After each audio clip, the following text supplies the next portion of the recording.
This is the Hunt Quietly podcast. I'm Matt Ranella.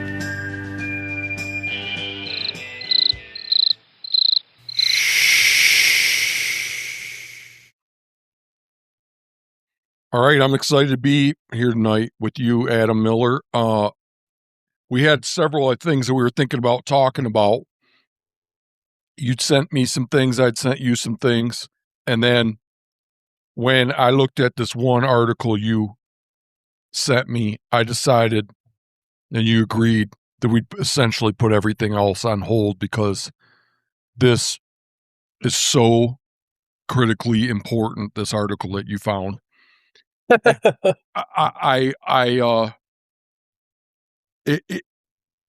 It is everything that we have been concerned about ever since starting the Hunt Quietly deal in microcosm. Yo. And what I'm talking about with it is an article that first appeared in Outdoor Life magazine in 1973, written by Jack O'Connor. And for those of you that don't know, Jack O'Connor's a very famous hunter. And his nickname was Mr. 270, right, Adam? That was his favorite round, yeah. That was his moniker, Mr. 270. He loved that 270, and if I recall, he even liked it in a very specific gun. This old Remington 760 Game Master is a pump action rifle. Oh. My dad has one. I actually shot my first deer with that gun. It's actually a really cool gun. Can't say that I've ever fired a pump action rifle. They're not much of a thing anymore. Seems like it'd be something to be prone to getting jammed. I never had any issues, but okay. Jack didn't write about it. Okay. So Jack talks about in this article about the impacts of sheep hunting promotion and trophy fervor on the quantity or the quality and quality. If quantity is like in this sense is hunting opportunity per interested hunter. So how much opportunity is there per person that wants to do it? And he talks about the negative impacts that he and others had on sheep hunting opportunity. He's looking back on it over the course of his lifetime, and he's writing this in 1973. So he's talking about hunts he went 30 on. years of sheep hunting. Yeah, hunts he went on for 3-4 decades, and articles that were written over a long period of time, and about the impact on that, of all that on sheep hunting. And we're going to go through this. I think we're going to spend a lot of time reading key excerpts from the article. It's a long article by modern standards. I'd say it's 4 times the length of a typical contemporary. Oh, easily. Like, nobody has the attention span anymore to read anything of this length, so they don't publish them. And quite frankly, Outdoor Life is as guilty of as anybody who's just creating short little clickbait bullshit. So, well, it's interesting that this article, which that first appeared in Outdoor Life, was republished there. What, a month ago? Something June like that? 10th. Okay. So just on their online, they do not have a physical magazine anymore. So. Yeah. So if the folks there were introspective, thinking people, like deep thinkers, which they're not, they'd realize how deeply this undermines their whole program. I mean, they are a very staunch hunter recruitment, hunting promotion Sales. orientated. Yeah. Their products sales. So Yeah. Well, I so mean, that's they're like they have more R3 recruitment, retention, reactivation zeal than any publication. yeah, I mean that certainly. So, So we should probably so their their column here with the republishing is called "The Invention of the Grand Slam Killed Sheep Hunting for the Everyman." The man who helped popularize sheep hunting laments its corruption by status seekers and greedy opportunists. This and was again, official. this is hunting in the modern era writ small in 1973. Well, so the original story was called "The Grand Slam Caper." That's what they first called it in January 1973. But this is Okay. this is their new how they've rebranded it. Okay. So Okay. They gave it a modern title. they gave it a modern title, and it. I gotta admit, for clickbait, it's very good. It grabbed me. So All right. With all ado in place, I think we're going to be using, I'll warn you folks, I think we're going to be making liberal use of the pause button as we go through this, because I think there's going to be some things that we're going to want to look up as we go through, but we'll try to make it seamless for the listener. But I just thought, Adam, if you're cool with it, we'll just start working our way through some of the excerpts. yeah, and you should know, folks. Jack O'Connor was a hell of a writer. Beautiful writer. Like this man. So how this column reads is he's like weaving like stories into like philosophical, like his feelings about it, but then weaving like hunting stories back through, and I mean, if you're a person that appreciates the written word, man, old Jack, like I like to write, and like holy shit, man, that's this guy is he's better than I am. There's some So cognitive dissonance to it because a lot of that, a lot of the article could be construed as hunting promotion. yeah, I mean, well, that was his job. He was a writer. He was the shooting editor for Outdoor Life. You Yeah, know, right. you But he's know, looking back. He's basically it's an apology Mhm. article with hunting stories Oh, embedded. absolutely. He's looking back and thinking about what have I done. Mm-hmm. Right. I mean, there's some very like hard hitting quotes in here we're gonna get to that I mean, you could tell he's like like he feels he needs to atone for it. Yeah, yeah. All right, we better get into it because this is Yep, just a yep, yep. lot of preliminaries. I can sense that the listeners can be like, "Well, Jesus, are you ever just going to freaking get to it?" You know. Yeah, let's do it. So I'll start doing a little reading, and then I'll stop when it makes sense, and then maybe you Mhm. can read a little bit, and I'm not reading from the beginning. I just took out the chunks that I thought were most Right. compelling. The term Grand Slam. So for the uninitiated, that's if you get a doll, a desert, a stone, and a bighorn sheep. That's the grand slam of sheep hunting. Yep. We 4 might have critters. to use the pause button already. Nope. Do they have to score above some threshold? They don't say. So no, I don't believe so. It's just the 4 North American um sheep species, I I don't mean, think they can be used. uh legally probably not. But Well, I mean, there's I think legal. it's any legal sheep Yeah. that if you Okay. Okay. know. Probably for Rams, I imagine there's probably somebody out there that's taken all four species of ewes, and I don't know about that. I I bet don't he's think they just have. I don't think you can hunt. I've never heard of somebody shooting a ewe doll sheep. probably not, but he's probably the most insufferable bastard at the bar if he did. So, What do you mean? oh, I bet he's gonna tell everybody that got the lone ewe grand No, slam. I don't think it's legal. Is what I'm saying. I know if that guy is out there, is If what he's I'm out there, he saying. should probably be keeping his mouth shut, You not think telling so? people at the bar.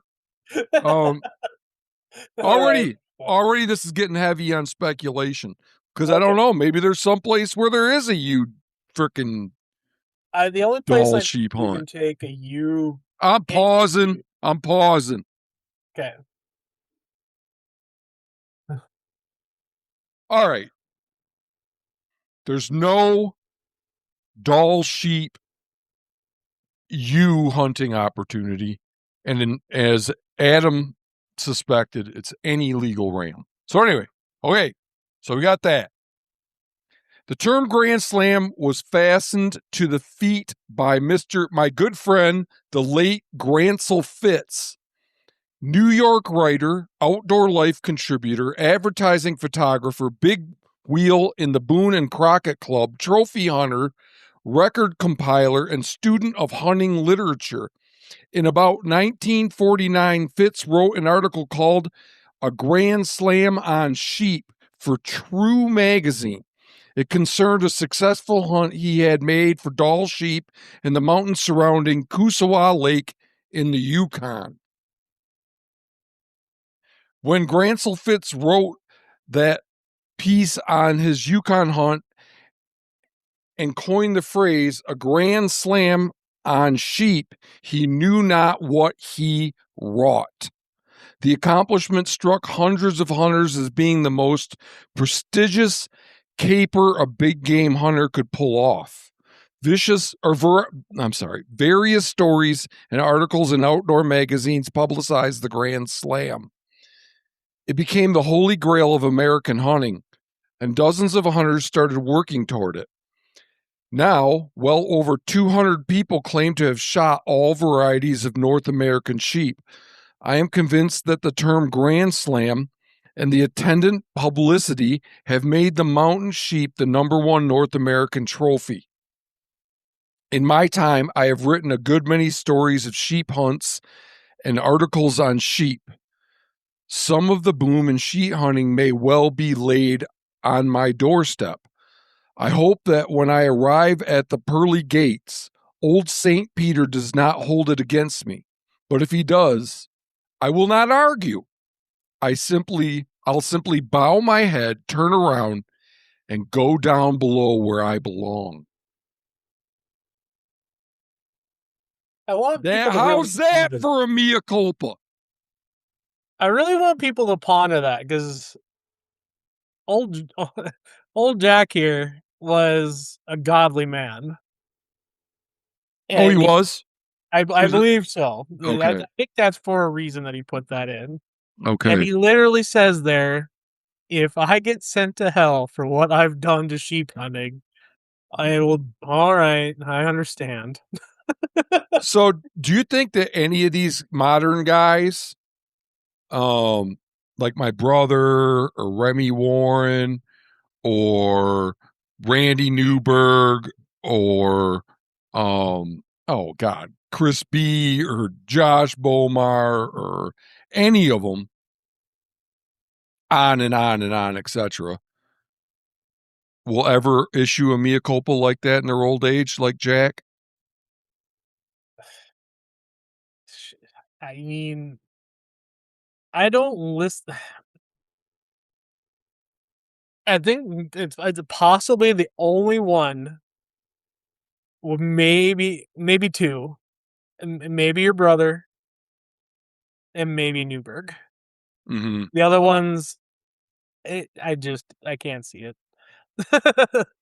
I Yeah, don't think I just can't see him being that introspective. yeah, I yeah. just What's I think if these guys got the opportunity to compete a grand slam like that, they would. That's not what I'm getting at, though, Adam. I'm saying Mm, that's not what I'm. I wasn't clear I on my know it's question. not, but I can imagine they'd try to drum up a whole damn season, and just they would. The only thing they would meant is if they didn't feel the contract was high enough. Right. Well, what I was getting at was like they've clearly had a severe negative impact on hunting, Oh, absolutely. and And some of them have been like your brother and Newberg have been introspective enough to know that they have, like they've said it is in they don't harp on it a lot, but they know, I've like never heard him even say it. it's they beat around the bush with it, but like I mean they know. I just So want to hear them say like Jack, if I get sent to hell, I had it coming, because that's basically what he's saying here. yeah, that's He's what he's not saying. gonna he's not gonna fight the charges if he gets No, I mean relegated to hell. he literally says, "I will not argue. I'll Yeah, simply bow my head, turn around, and go down below where I belong." yeah. Like, maybe he's just turning a phrase there. Like I said, Jack's a hell of a writer, but that's powerful. Um, I everything I get from this.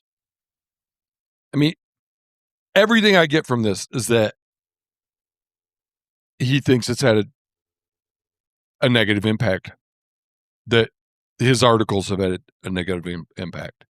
Well, it is. You know what's funny is I googled the name of like uh this column specifically so I could bring it up on my computer so easier to read. Do you want to know what the name of the article right below it was? This is originally Well, today, like for so underneath the invention of the Grand Slam, the one we're discussing today, the reprint, the very next article yeah, but below it. I'm saying in the original magazine or in this. No, on Okay, Outdoor okay, Life's. So okay, so their website today. okay. The very next column underneath it, if you Google it, says hunting sheep in the Yukon has been a dream adventure for generations, but that opportunity may be fading. An honest look at one of the greatest hunting adventures in North America. Uh, what's the point there? Because the numbers are declining. Yeah. Well, because you can't draw a tag. Okay, it's not because numbers are declining. Yeah. It's because it's Which is it? Is it because the numbers of sheep are declining, or because the interest is increasing? an interest increasing. People can't afford it. Okay, because there are. I mean, Doll sheep aren't doing great. So there's another thing. I don't know if that's the same for stall sheep, but for stone sheep, but Doll sheep numbers are not doing well, and it's largely believed it's because of climate change. Yeah. So Yeah, absolutely. okay, so um, it's just he doesn't even say try to pull the Jack, going back to Jack, he doesn't even try to pull the old bullshit where you go, but we need to attract more hunters for No, conservation and to form a unified front against the antis. And that wasn't a thing then. I mean, I don't it's just think. like he doesn't pull any punches. He's like, no, I fucked it up. He from what I've read, he just liked putting information out. Like he liked telling a good story and putting information out. So like if he wanted to bring people into hunting, it was just to bring his buddies into the mountains. Like I don't think he He was. wasn't doing it for conservation. No, no, Yeah. I don't believe so. But he did care greatly about conservation. We're Yeah, gonna get into yeah, that. right. You can. I care deeply about conservation, and I'm not trying to bring more people into hunting. Yeah, we're gonna get into that because there's some other great stuff here. So Okay. Do you want me to keep reading, or do you want to do a little reading? I'll go on to it here. So this Okay. next one, this next, all this hoopla is very sad. I wish Gransel Fritz hadn't started it. The old timers hunted sheep because they love sheep. because they wanted to be up on those windswept ridges where they shared the ground with the sheep, the grizzly, the hoary marmot, and the soaring eagle. When they brought back a trophy, they were not seeking mere prestige. They were bringing back memories of icy winds fragrant with fir and balsam, of the smell of sheep beds and Arctic willow, of tiny, perfect alpine flowers, gray slide rock, and velvet sheep pastures. The old timers had sheep and sheep country in their blood. Yeah, and there's a few other passages that I hope we get to where he makes the same. They have the same sentiment behind them. That people are hunting sheep for clout. Yeah, absolutely. And remember, he wrote this in 1973. And that the Grand Slam thing was coined in 1946. Yeah. So, So, go ahead. a little more reading. Well, okay, so I want to kind of reiterate just how fast this happened. Like I said, in 1946, the Grand Slam was coined, right? And he talks about how these old timers love sheep. Have you ever read One Man's Wilderness by Richard Pronicki? No. Okay, so Richard Pronicki, I don't know if I'm pronouncing that right. Forgive me if I'm not, but he went into the Alaska wilderness and built a cabin from scratch with some hand tools. And it was on a lake up there in Alaska. And he tells a story about these guys that they landed on the lake with their plane, and this was in 1968. And he watched them go up and hunt a Dall sheep and shoot it and take it off the mountain. And he had his spotting scope, I think, or whatever, and he looked at that kill site and he's just like, that's strange. He climbed up there the next day and scavenged their sheep carcass and brought home like 2 quarters and like some extra meat from like guys from 1968 even that just went up there and left half a carcass. Yeah, the only thing they took was the horns and the hide. Really? Yep. It's like I've packed out 4 Dall sheep. They're like tiny. They left it. They're like really small, surprisingly small. Mhm. And so I have to imagine those guys were, I mean, you'll never know. There's no way to knowing who these people were that hunted on this lake in 1968 in Alaska. But you mean to tell me he flew all the way to Alaska, went up this mountain, and you couldn't even bring the whole sheep down? You only wanted the hide and horns? It's Oh, just, yeah. Well, we're going to get into mhm. all the poaching. Yeah, I absolutely. mean, like half this article is talking about the poaching that this Mhm. sheep fervor resulted in. Yep. People just clamoring to get this title of Grand Slam and the lengths they'd go to. Mhm. Um, Yep. Let's move on. So, well, I mean, but you brought up the flying in. mhm. That was another thing that Jack thought was like that really negatively impacted sheep hunting. Yeah, Because when he started doing it, it was you'd be on horseback for many, many days getting back to where the sheep were. And now you got people flying in helicopters and airplanes. And he just talks about how much it cheapens it. He's like, well, there's just so many excerpts in this article. It's so long, it's hard to right. say if we're going to end up reading this part or not. But he's just talking about how uh, these guys, they fly in there and they aren't there for the hunt and they can't wait to just get the thing shot and get the hell out of there. Yep. So yeah, like right after that excerpt that I just wrote, he wrote, "Today, alas, some sheep hunters apparently care little for sheep and even less for sheep country. They are after glory and prestige, and the sooner they get the tiresome business of hunting over with and slap those ram heads on the wall, the better they like it." Awesome. That was the quote I was Yep. imagining. So good deal. Like I just man, this dude speaks directly to my soul. Oh yeah. Oh, he'd be a hunt quietly contributor if he was alive today. You know, I bet he would see a lot of value in what we're doing. There's two dudes that would be on our side. This guy and Aldo Leopold. Yeah, I think so. Aldo Leopold has a quote about uh pay hunting that's just vicious. Uh about how there's a breed of men that eschew bought in sport. And he also has some pretty vicious quotes about gadgetry and technology and hunting. We need to make 2 T-shirts. We need to make a Aldo would be with us, and another one, and then another one would be O'Connor would be with us. Yeah, or O'Connor's with us. He would. If you don't know, folks, Aldo Leopold wrote.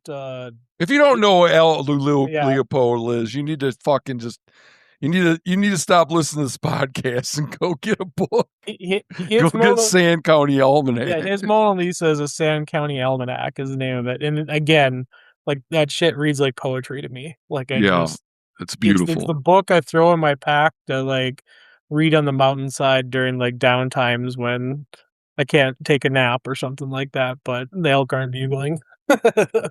Hey, I'm gonna pause for 1 second. I need to get a pencil so I can keep, because there's a couple of things that I want to cover, and I keep worrying that I'm gonna forget them. Mm-hmm.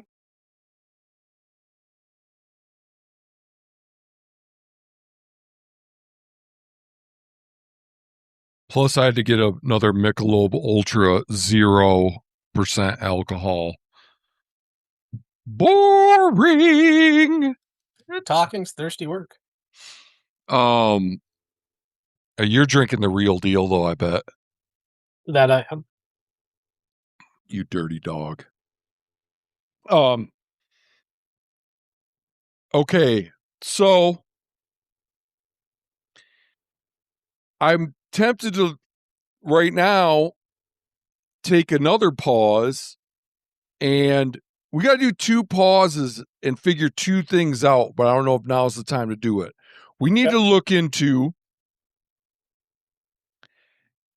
if hunting pressure has had a negative impact on sheep. One thing I know is for sure is that there's been selection pressure in stone sheep and I believe Dall sheep towards smaller horn sizes. It's been bighorns too. Oh, it had? Okay. Yeah, well, we don't need to look into that because anything more than that is going to be speculative. Like whether or not smaller horn sizes has downstream negative effects on populations, like population sizes, population dynamics. Anything, and I don't even know how you would begin to look into that. So let's back up just to explain what we're talking. I don't know about the population dynamics thing.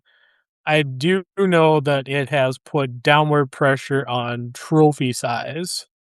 For you folks that don't know, a sheep can get pretty old, like 12, 13, 14, 15 years old. Not Dall sheep. Dall sheep live to be 8 or 9. Yeah. The Dall sheep, about the time the Dall sheep becomes a legal ram, a full curl ram, it dies. You're shooting it when it's an old man. So I think that's for bighorns. I think they say that they can get older. Okay. So these older critters are doing most of the breeding, right? They're the bigger, more powerful rams. So those folks, again, if you don't know, a legal ram, depending on what state, I think they have to be full curl most places, right? Which means that the curl goes past the base of where the horn starts, right? You want to get in front of the eye, correct? Well, with Dall sheep and stone sheep, that's true, but a lot of places, some places it can be as little as 3/4. Right. Some places it's any ram too. Yeah. So, but most people aren't taking those rams. But the point is that there's comparatively few sheep that tend say to deer or elk, right? And these these select few rams are doing the bulk of the breeding because they are the biggest, most dominant animal, and they're getting taken out of these herds. Right. There's been they've been the big rams have gotten over time have gotten weeded out of the gene pool because of hunting pressure. So I mean, it's just another example of another one of many examples of intense hunting pressure, um, having deleterious effects on wildlife. Whether or not this is really a deleterious effect is arguable because it's like, well, they got smaller horns. Is that like negatively impacting, increasing their extinction risk or something? Probably not. I don't know. Yeah, I have no idea if it has anything to do with populations or anything like that. But it is an effect that they have documented. Yeah. I just always like to point that shit out because of this idea that hunting is conservation and that like we need to have more hunters for conservation. It just ignores a bunch of scientific evidence showing that intense hunting pressure has negative impacts on wildlife. Yeah, hunting alone is not conservation. No, conservation's conservation. Yeah, it funds some conservation. It does several other things, but not hunting alone. So Yeah. Then the other thing that we need to look into at some point is how much has sheep hunting opportunity declined? Let's just wait on that one. We'll get to that one. How much has it declined since 1973? he And the talks a answer, little bit about that. I mean, he bemoans the decline in opportunity in 1973 and how much it's. I mean, this guy shot 2 stone sheep on the same trip. The limit was 2 stone sheep back in those days, as Jack says it. Folks, do you know what it costs to do a stone sheep hunt these days, people? As this is my unicorn. This is the most coveted thing I want to do in my life. I know I will never be able to do it because it costs more than my kids' education coming up. It is like 80 grand out of pocket to hunt a stone sheep. So if you come up with that 80 grand, could you like, I'm going to go in 2027. I'm sending my check in. Is it, or do you have to draw on top of it? I think you buy them from the outfitter. Stone sheep are only present in like 2 provinces in Canada. And they get, or is it even just one where you can hunt them in Alberta for sure, and maybe British Columbia. I'm not 100% on that, but these guys know what they have, and they're like, oh, you're gonna shoot Bob. Yeah, well, more no, like that's Jim. I'm saving him for the guy that flies in next week. You get Bob. No, it's more like if you want this, you have to go through us, and there's nothing you can do about it.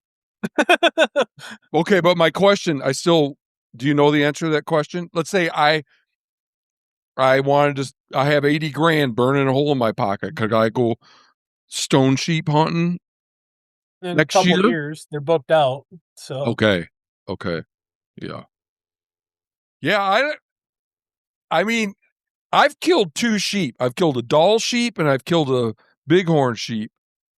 And since I killed those 2 sheep, opportunity has declined dramatically. Like when I pulled my bighorn tag in Montana in 2005, the chances were like 4 or 5% in the unit I put in for. They're like now they're less than 1, I would guess. Oh no, the unit I drew for, those sheep all died from pneumonia. They don't even have a hunt in that unit anymore. But in other units, it's less than 1%. And then my Dall sheep, I got to hunt Dall sheep because I have first of kin relative in Alaska, and they've tightened up on that. I went 3 years in a row before I got mine. Now I don't think you can go but once every 7 years or something like that.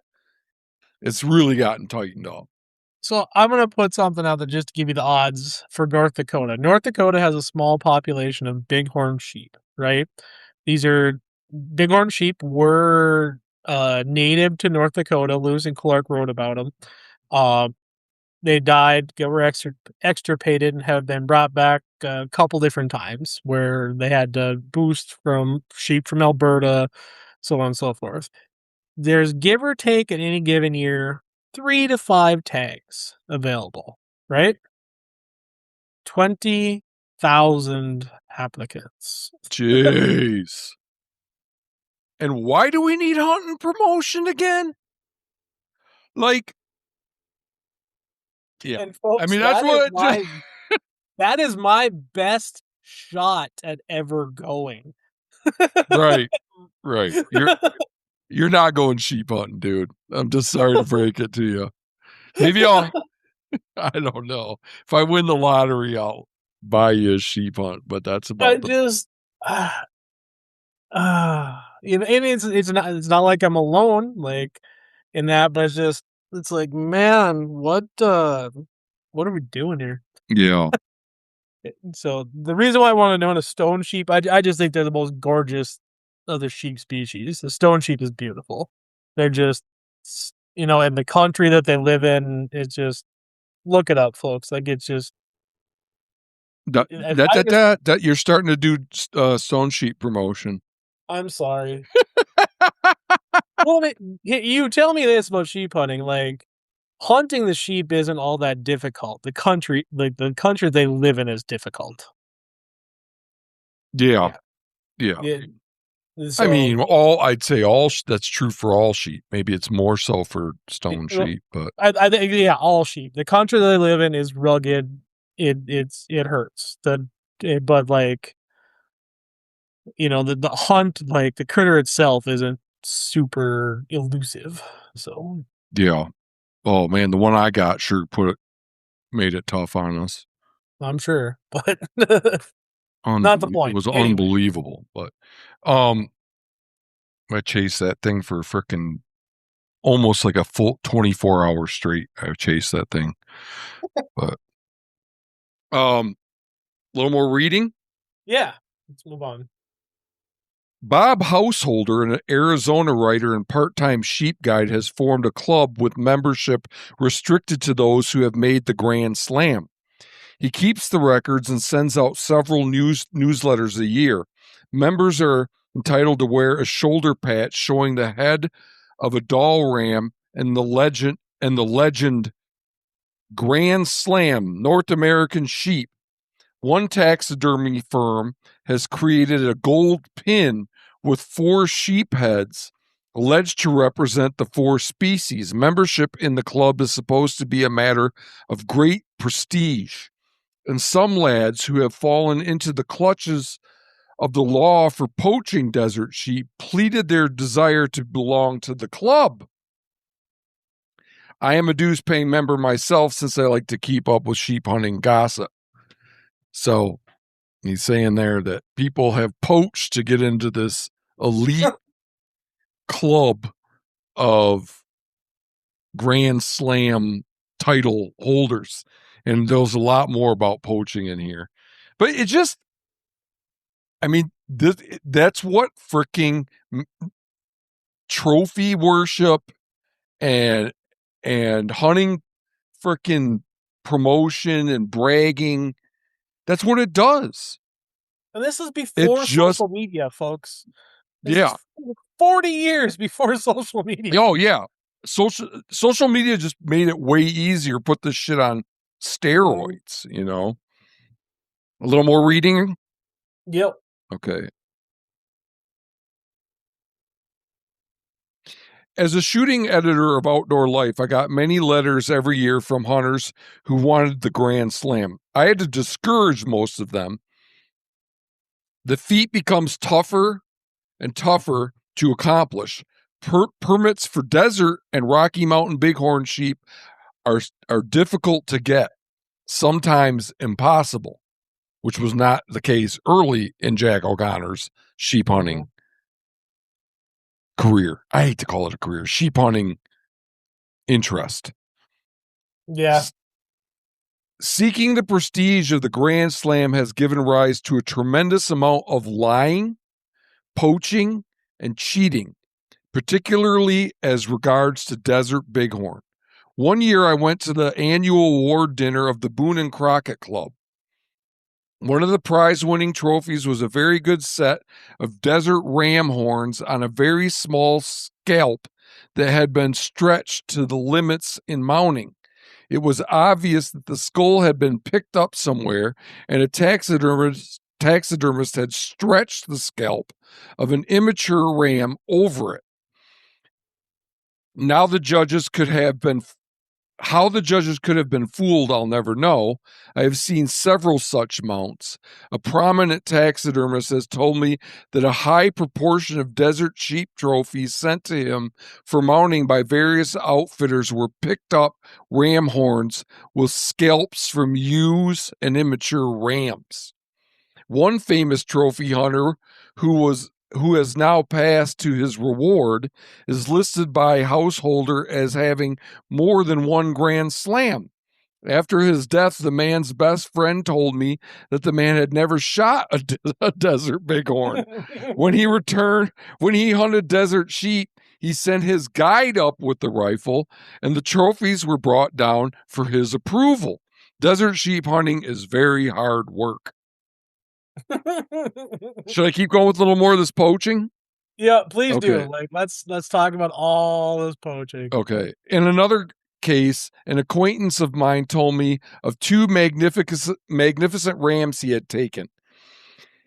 He described the hunts in breathtaking detail. Some years later, I chanced to run into the outfitter and guide who had taken him out. I innocently inquired where this mighty hunter had polished off those two splendid old rams. They laughed so hard they almost fell off their bar stools. One head, they told me, was picked up that had been given to him by an old trapper, and he had bought the other from an Indian who had found the ram where it had been killed by a spring snowslide. The poaching of desert sheep is widespread. I am told that it is not common in Arizona now, but back in the 20s and 30s, it was routine for the lawless to hunt Arizona sheep for trophies and meat. One Arizona outfitter advertised Mexican sheep hunts in those days. But in Sonora, the rural's mobile police were looking for him. As a consequence, he told his clients they were in Mexico, but did all of his hunting in Arizona. One citizen of California has bragged that in recent years he has shot several desert rams in Arizona along the lower Colorado. Another Grand Slammer who has more than a few dollars knocked off his desert bighorn in Utah, where I gather there wasn't a season, maybe. No, I don't think so. Even today, Nevada game officials believe poaching significantly limits the number of Nelson's desert bighorn. A man who consider that some sort of subspecies. Yeah, subspecies. Yeah, I think that's right. Here in Miles City, where I live, there's a mount of a desert bighorn in one of the bars, and it's an extinct subspecies. Okay. A man who has long been in the desert sheep poaching business is Hugo Castellanos, a Mexican. Castellanos. Sorry. A Mexican national who until recently lived in a suburb of San Diego. In December 1971, a month before my birth, say it for me. Castellanos. I only know that because it's a baseball name and I'm a baseball fan. Okay. Was arrested by officers of the U.S. Fish and Wildlife Service. An Associated Press story with a December 16th Los Angeles Dateline quotes the service as saying that over the years, Castellanos had taken 200 sheep poaching American hunters into Baja California. The latest word is that Castellanos jumped bail and is now operating from Mexico, from the Mexican side of the border. I know one man who completed his slam with Castellanos.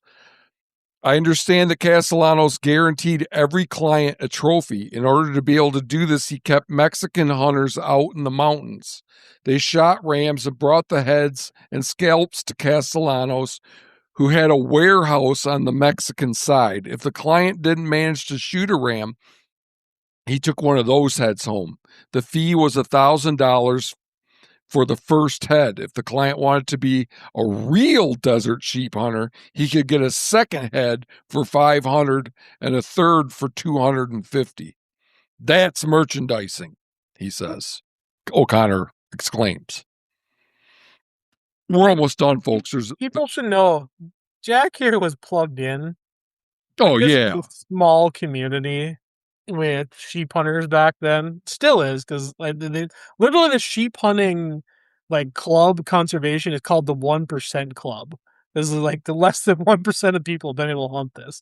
So it's a small community. Like people know when this shit's going on. Right, yeah. Such hijinks have been going on for a long time. Way back in the early 30s, I knew a Mexican who lived in Sonora village of Sonoya. He made a doubtful and precarious living by smuggling dope and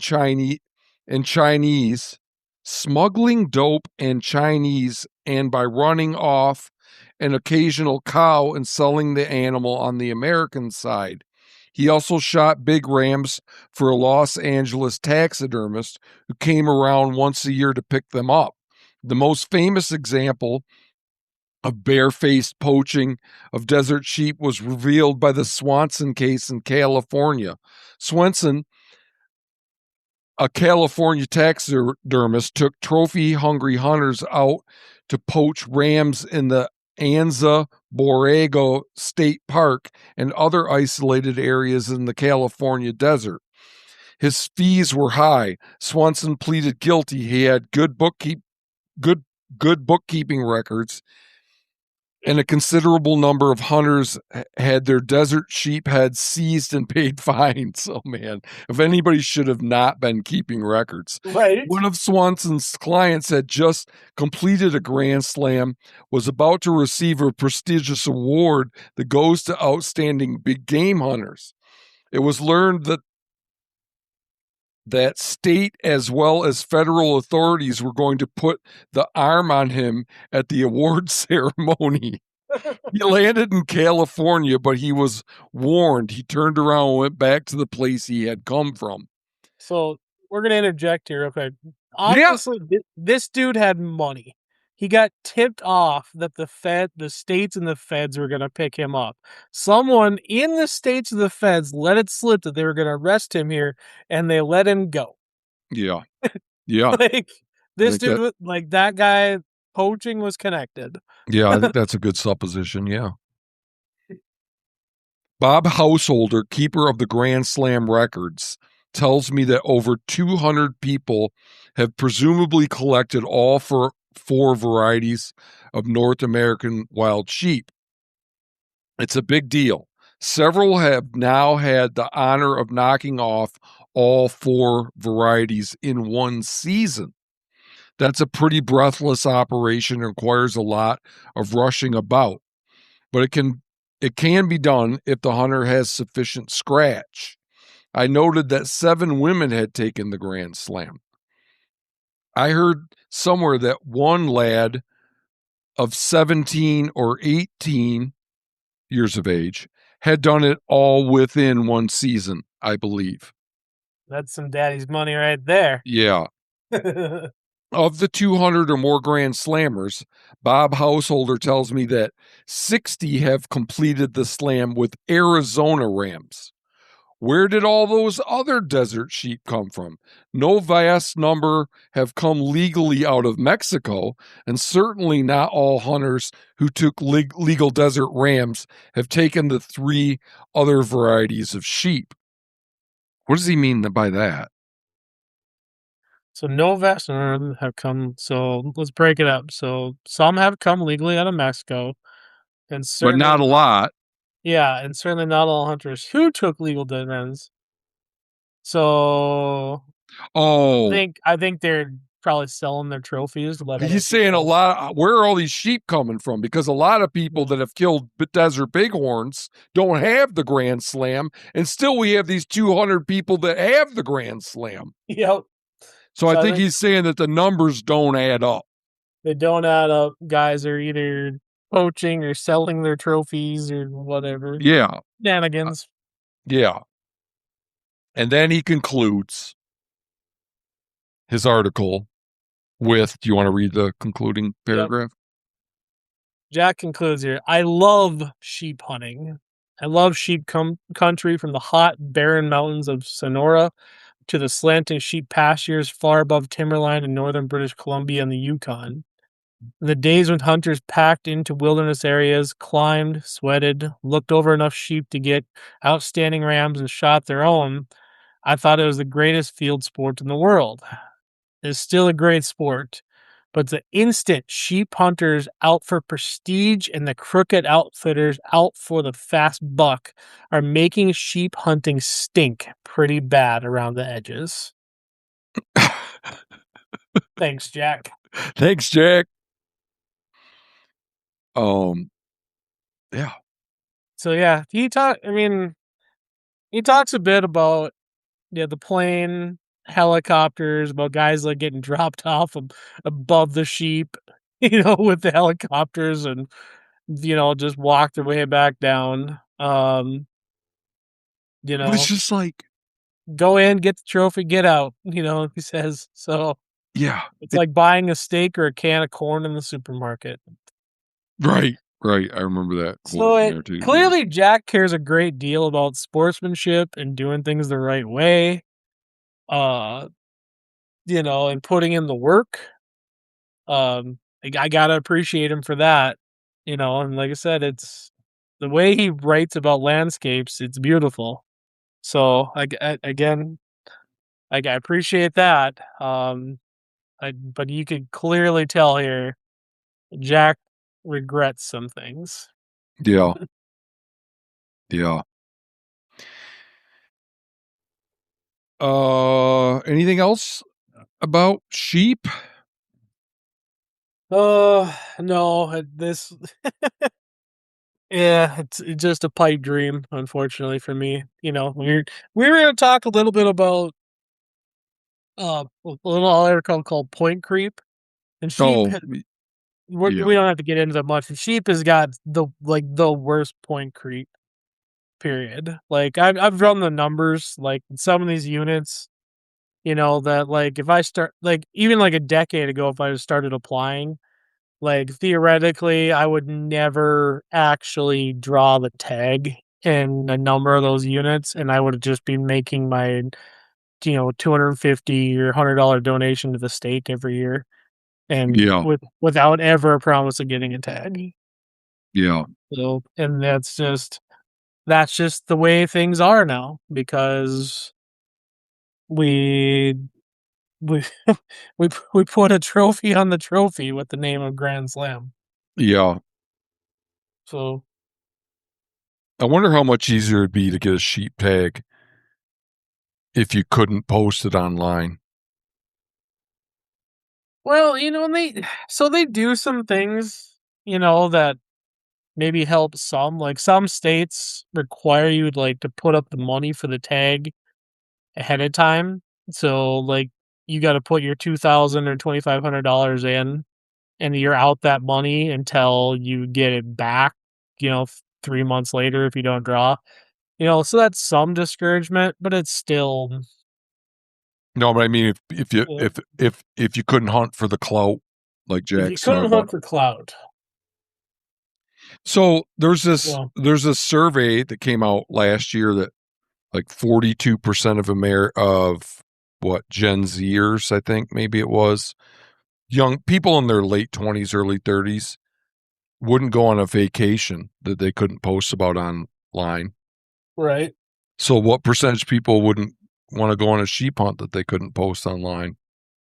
Especially when you considered, like Jack illustrates so eloquently, that a huge part of the motivation is the clout.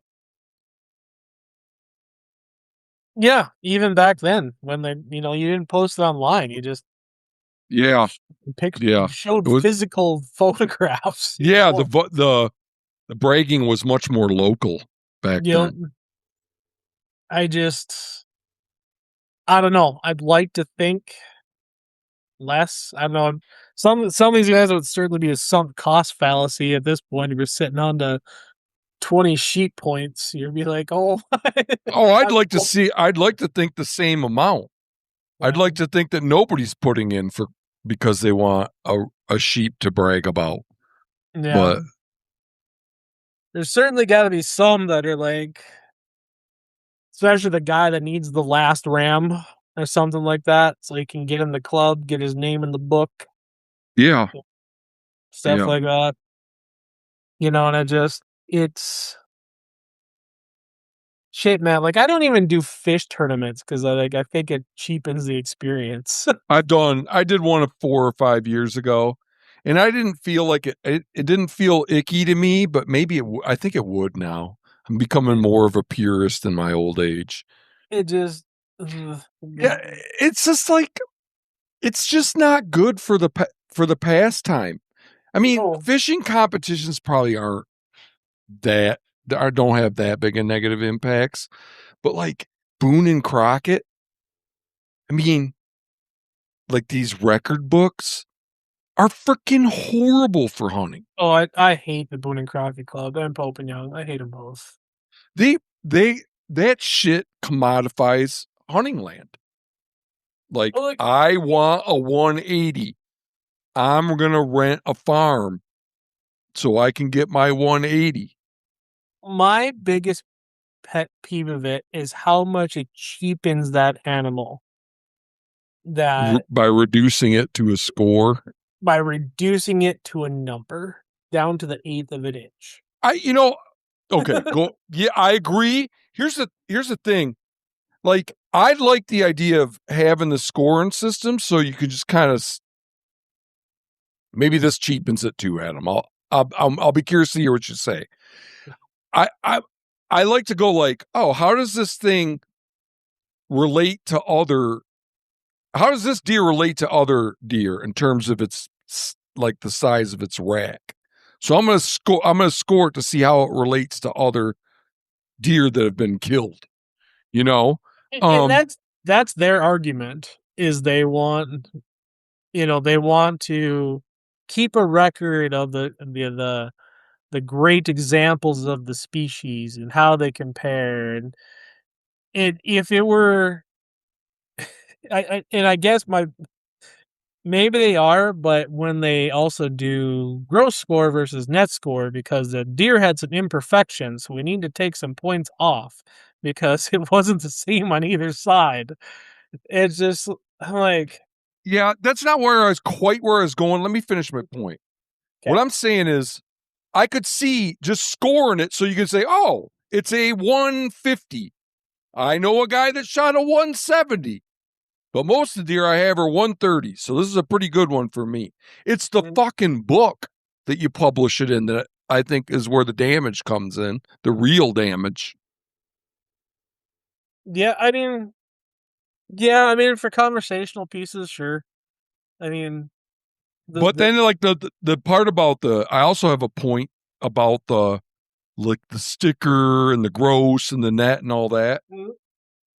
Well, yeah, I think that it should be if you want to go like, oh, I got a nice deer, I want to see how big it is compared to other deer that have been shot in over time. Like Mhm. I've been hunting my whole life. I know what a big one is by its score when I Mhm. hear a score. When someone says 160, they're talking about a good one.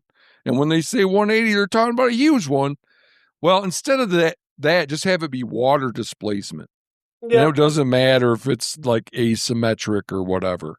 And I think there's some European countries that's how they measure shit. Yep, that's it, and it's Am I right about that? That they? Yeah, you're right. There's a different method that is mass or yeah, like water displacement for but I got it. So you will see my name in the Pope and Young book once. I from a whitetail I shot. He's above my head right now. Back in 2009, I think.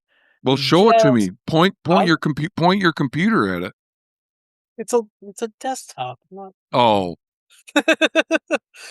where's um the camera? at the top of my desktop. Was it mounted in the monitor? Yeah, Oh, well, it's all send me a pic. right. So I'm as horn crazed as anyone. You know. well, that is the last. So 2009, and he just got into the Pope and Young book. He's entered in there. That is the last buck I ever even had measured. I'll never have another one measured again. I don't care. Mm-hmm. Like you saw the picture of the mule deer buck that I shot last year. That's a nice buck, yeah. Yeah. Like like my deer these days, they are pass fail. like like I do not give a damn about Some of your deer fail. whether or not they get shot. Oh, okay. I don't go out thinking, "Oh, I need to shoot a 160 or a 180 today." It is, "Yep, that one. That one gets the whole blood going." That one does not. That's their pass fail in that matter. So, Yeah, gotcha. uh, so yeah, I'll never measure another one. It just I feel it's gross. So, I don't care. Yeah, okay. I'm gonna stop measuring mine too. This is just me personally, folks. You don't have to, go and argue Well, with it's like I but don't I've know, made up my man. mind on it. There's certain things that feel really gross to me. Mhm. But measuring a deer, I've met other people that I respect a lot that think it's disrespectful to the deer. What's disrespectful to me is using a dead animal to sell something. Yeah. And yeah, they're that freaking book that they published, they sell that, yeah. No, or no, I'm just like I'm thinking of something like John Dudley holding up his deer that he shot 2 minutes earlier. I wouldn't have got him without my freaking blah blah blah cell cam. It's shit like that. It's that too, but I don't just there's a distinction without a difference to me that we're just gonna put all the dead animals in one book and we're gonna sell you the book. Like Are you talking about the Pope and Young record book? yeah, Oh, as well and the Boone and Chronicle one, so yeah. I don't like scoring a deer doesn't feel real icky to me, but like using the death of a deer to entertain people and sell shit is fucking gross to me. On the scale of icky, it's probably less. It's Like, less ick. yeah, yeah, yeah. But it's still something I just have no desire to do anymore. So Oh, there's a couple other things we could touch on, but man, one of them's complicated. what? We're about an hour This in. If you want to save it, so okay. I gotta go separate my Oh, let me try it. It'll take two okay. or 3 minutes, and Okay, go ahead. then we'll call it good. Okay. Um, so there's this group called outdoor outdoor stewards of conservation. It's a foundation. They get PR dollars to do research, and they put out this survey, and they've been disseminating the survey results on Instagram and Facebook. And it's a survey of 1,348 hunters, and it's just so fucking bad, man. The survey is called Understanding Hunters' Knowledge of and Interest in R3, Recruiting, Yeah. Retaining, and Reactivating. And it makes R3 look very popular. And then, so I'm like, I know it's not this popular from other survey data. How are they getting like 80% of respondents think that R3 opens up more land for hunters and shit like that. No, it does not. And I get to the get to the bottom of the report, and they have some questions in there about what percentage of their respondents belong to various organizations. Okay, you with me so far? Yep. Well, Yep. 11% of the respondents belong to BHA, which just shows what I'm gonna walk you through this. That just shows that this is not a random sample of the hunting community. No, Not even close. it couldn't be. If it was, if this was a random, because there's 15 million hunters, okay, in the U.S. Born, yeah, go ahead. So if this was a random sample, that would mean that there's 1.5 million members of BHA. There are 40,000 members of BHA. Do you know how much smaller a number 40,000 is than 1.5 million? What is that? 3 orders of magnitude? Way more than that. Way more than that. A lot. 40,000 is a small fraction of 1.5 million. Then another one is Ducks Unlimited. So it says here that 26%.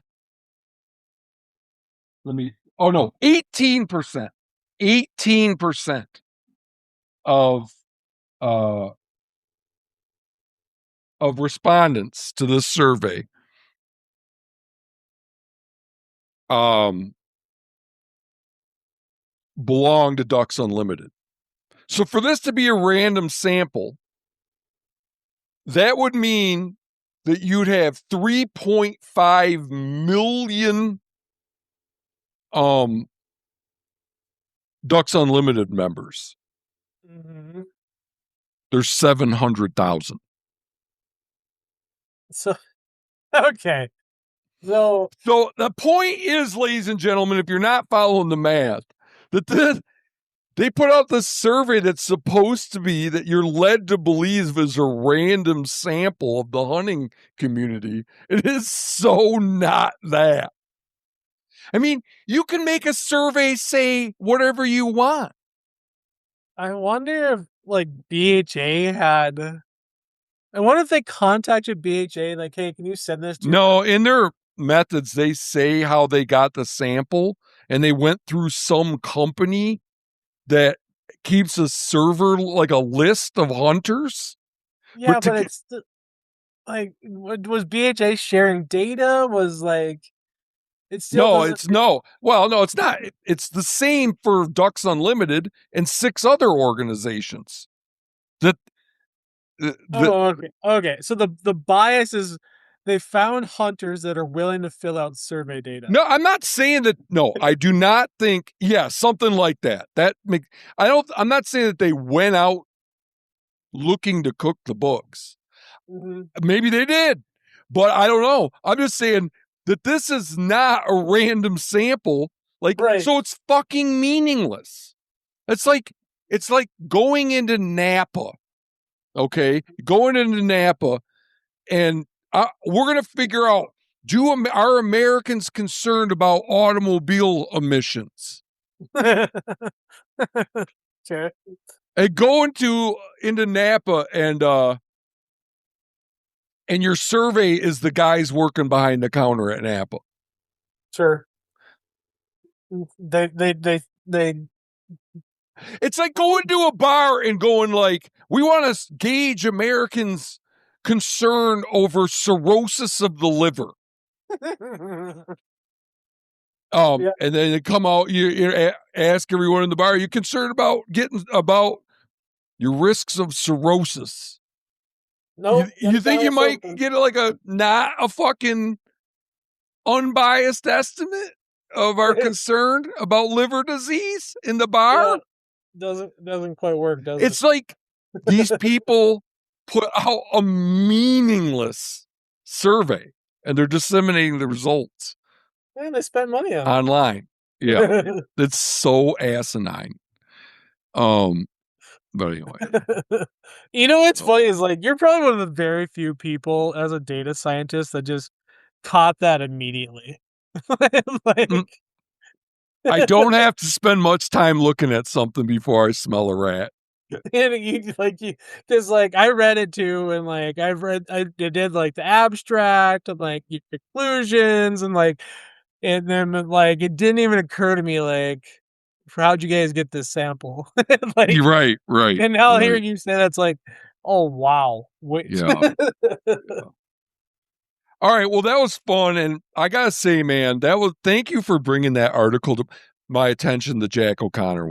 Like, there's once in a while you encounter something that you know you'll never forget. You learn something you know you will never forget, and I will never forget what I learned about his attitudes about like sheep hunting promotion Hmm.